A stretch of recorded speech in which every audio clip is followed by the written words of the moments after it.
Joining us now in the studio to talk more about Secretary of State Hillary Clinton's trip to Africa is Gerald LeMelle, who's the Executive Director of Africa Action. And I want to welcome you very much to our program. Oh, it's a pleasure to be here, Vincent. Yes, first, we know that Clinton's trip is coming on the heels of President Obama's visit to Africa, specifically went to Ghana.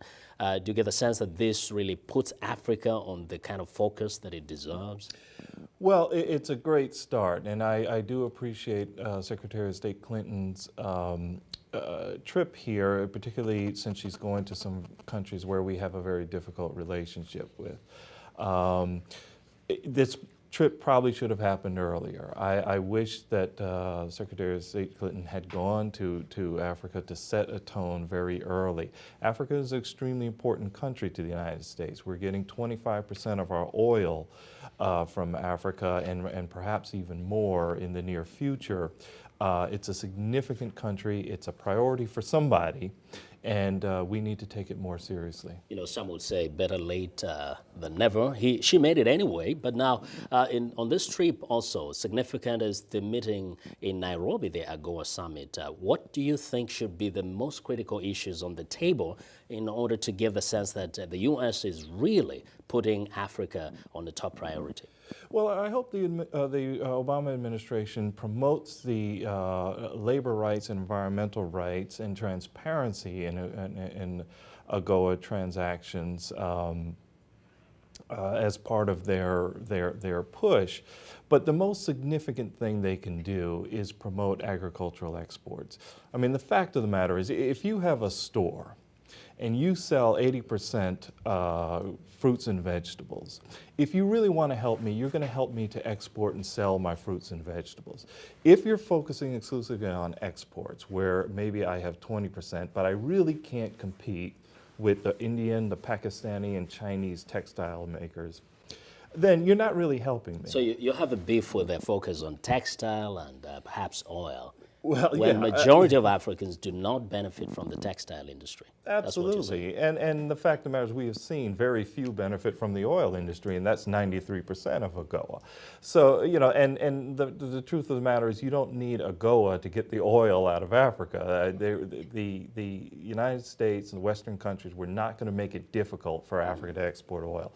We have to get to we have to address the agriculture. Yeah, no, let's face it. How does the African farmer really penetrate the American market, the world market in the area of agriculture, when we know that there's heavy subsidies among the farmers in the U.S. and they wouldn't really let you flood their market with the products from Africa? Well, that's true. I mean, the G8 countries subsidize to the tune of $785 million a year. It's very, very difficult for Africans to compete.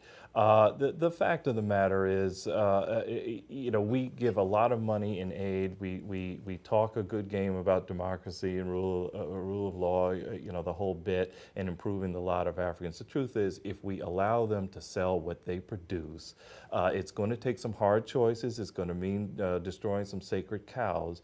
But if you allow them to produce and export the goods that they create in abundance, then you're going to end starvation and poverty across the continent. Now, the Bush administration sometimes doesn't get as much credit for the push it made for increase of finances for the health sector through PEPFAR. What do you think the Obama administration should do to be even more effective and perhaps to go even further than the administration of Bush went? Well, our hope is that the Obama administration will focus a great deal on infrastructure. The ability to get goods to export, for example, the ability to provide healthcare services. This is where our investments have to go. The Chinese do a good job, but it's in exchange for a pound of flesh. The United States has to come to Africa with a plan that's going to benefit Africans, get them out of poverty, and allow them to join the global economy in a meaningful way to all African people. President Obama has expressed an interest in that. Now it's just a matter of getting it done. Mm-hmm. Now, what is so significant about some of the nations you mentioned in terms of security? We know that he's visiting some, Clinton is visiting some very unstable nations. What is significant about that? Well, the oil is very significant, and what is of concern, one of the legacies of the Bush administration has been this militarized policy. It's been an enormous amount of input in U.S. policy towards Africa, ending up in the Department of Defense, the intelligence, and the Pentagon. The fact of the matter is the Obama administration has doubled the size of the African Military Command. This is of concern because are guns the answer? We have seen more and more conflict, more and more internally displaced, more and more refugee situations when more guns come into these countries than the peace that we're told is going to result.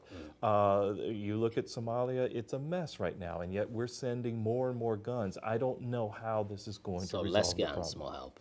Less guns, more help. Thank you very much, Gerald.